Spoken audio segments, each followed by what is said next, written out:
My name is Michael Roy Turney, and as I heard this morning, we have another horrific tragedy with two Phoenix police officers being shot, one fighting for his own life. And our news media is just simply not going to let us get to the contributing factors. And one of those, of course, is the reputation of the Phoenix Police Department with its very lengthy history of some of their officers who get away with it. The brutality, their atrocious violations of civil and constitutional rights. And yet I've listened to the ABC Channel 15, as it's called itself, its investigation, sitting back and throwing its hands up and wondering why they can't get certain documents and why the Phoenix PD is allowed to obstruct a Department of Justice investigation.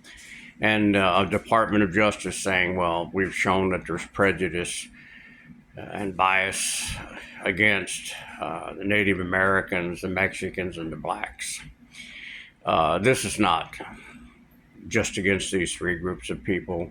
Labeling it as that almost makes it as though this somehow is the reason for the way that they act. It's an internal attitude that they are not accountable, that they can do whatever they want to do. These are the things, folks, that Don Bowles tried to write about, and why the Phoenix Police Department, with no authority, raided his house while he was still alive after he was blown up and near death, and took all of his records and destroyed them. Yet the Department of Justice, and one of so many that it's just like an everyday occurrence, the Phoenix PD got away with destroying evidence, and they did nothing except scold a few, do a few things here, change a few things, all not getting to the real issue about the Phoenix Police Department's internal sickness, as I call it, to where they're allowed to take people just like me, and I'm not the only one, and destroy their lives because they believe they have a right, without any evidence, substantial or otherwise, to incarcerate anyone and let the court figure it out.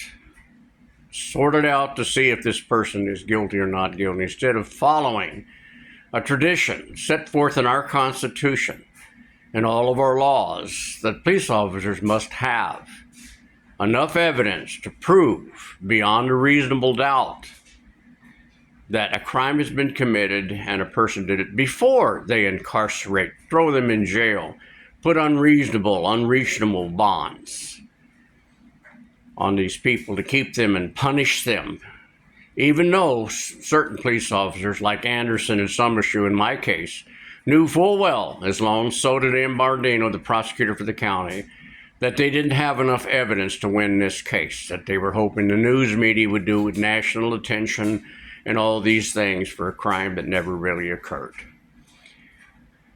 So this is the tragedy, and my heart goes out to the family members of these two police officers. It's a tragedy. These two police officers are probably great men, or still are great men. But the point of it is that when this kind of an attitude by the public, whether it's criminal or otherwise, bad people or otherwise, that they're going to face a police department that can do any damn thing it wants, and there's no one going to hold them accountable.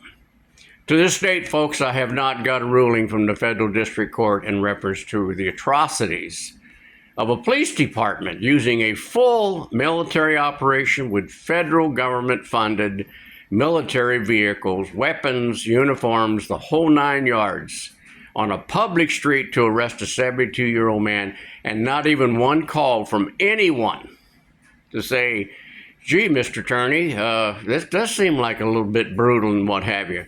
Nothing from ABC 15, nothing for them to call me and say, look, why didn't the Department of Justice talk to you about this brutality? It seems a little excessive. Yes, it was excessive, but it wasn't there for the sake of showing the power, because they said, well, he had plastic pipe bombs. They knew the facts. Helicopters, the whole 9 yards. All of this is because this is what Phoenix PD does. and there's no one going to hold them accountable. ABC 15 sits back and whines and says, "Oh my gosh, Phoenix PD refuses to release certain information." Folks, that's the Gestapo. Folks, that's the secret government. That is something that should not be allowed in the United States of America. Police departments need to be protected. We need them. Without police, we would have nothing but chaos. So we have to have law and order. And there's so many great officers running around who join the force because they really want to help people. They want to help those who can't help themselves and protect them. But the few bad that we have, and people blame it on unionization, that might be a contributing factor, and their lawyers' protections, these officers and what have you. Folks, before they were even in the union, Phoenix PD has always been this way because their inner police is protected by the power brokers in Arizona. Sounds conspiratorial, but it's the truth. But you can't get to those people because they pay large amounts of campaign finance money and they're protected by your own government. So where do we go from here? I really don't know. But if you've got a Department of Justice, the FBI, so corrupted that you can allow criminals like the Pelosi's and Bidens and the Clintons and now the Obamas and the Schumers to control these people to go after a citizen who's a viable candidate, don't you see the difference all the way down to a level of my level that you can have these people literally use tyranny?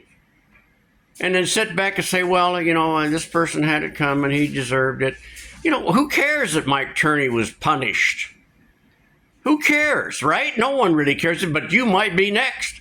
Who cares if Donald J. Trump was punished without due process because the Department of Justice decided they wanted to abuse their power because a few sitting in Washington, slugs that we can't just seem to get rid of or vote them out or get in better people.